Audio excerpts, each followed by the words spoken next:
कापनि एफसिजों north east इउनाइटेडजों गेलेबाय दिनै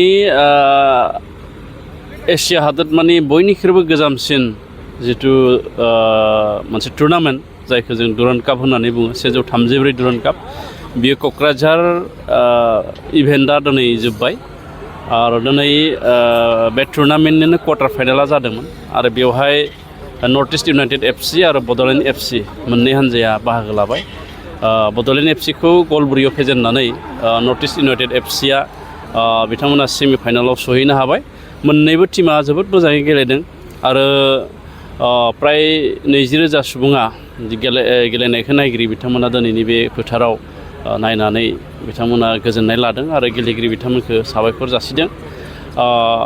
मोन्नैबो टीमखौ आङो साबायखर जासिदों बड'लेण्ड एफसिनि गेलेगिरि बिथांमोनखौबो आंनिफ्राय हामलायथि जासिबाय आरो नर्थ इस्ट इउनाइटेड एफसि बिथांमोननोबो आङो हामलायथि जासिबाय आरो बड'लेण्ड एफसिया खम समनि गेजेरावनो जोङो 2 मास प्रेक्टिस खालामनाय जाहैदों आरो बे 2 मासावनो नर्थ इस्ट इउनाइटेड एफसिजों मोनसे चेलेन्ज होनानै गेलेनाया मोनसे बाख्नायथाव मानो होनना बुङोब्ला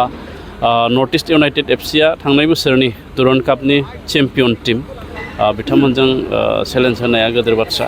आरो गिबि खेब जोंनि बड'लेण्ड एफसिया क्वार्टार फाइनालाव सफैदों बेबो जोंनि थाखाय मोनसे गोजोनथाव बाथ्रा आरो जों मिजिंथिदों फैबाय थानाय समाव जोङो जोंनि बड'लेण्ड एफसिखौ मोजाङै बानायनानै जोङो फाइनाल गेलेनायनि थाखाय जों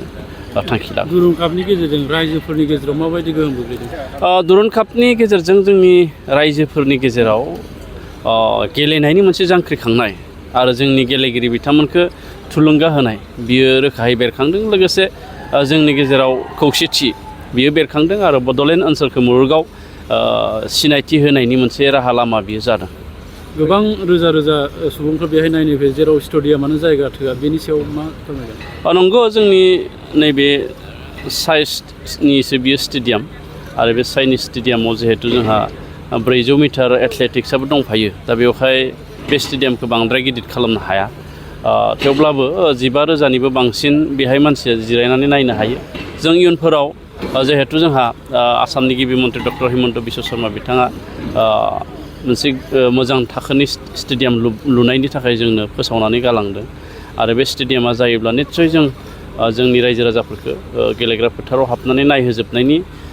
जि राहा लामा बेखौ जों लानो हागोन फैबाय थानाय बोसोरफ्रावबो खुंबावनायनि जिहेतु थांखि दं नामा दुरान्ड कापखौ आर्मिफोरनिफ्राय खावलायबावदों जोंखौ फैबाय थानाय बोसोरावबो बे दुरान्ड कापखौ खुंनायनि थाखाय जोङो नाजागोन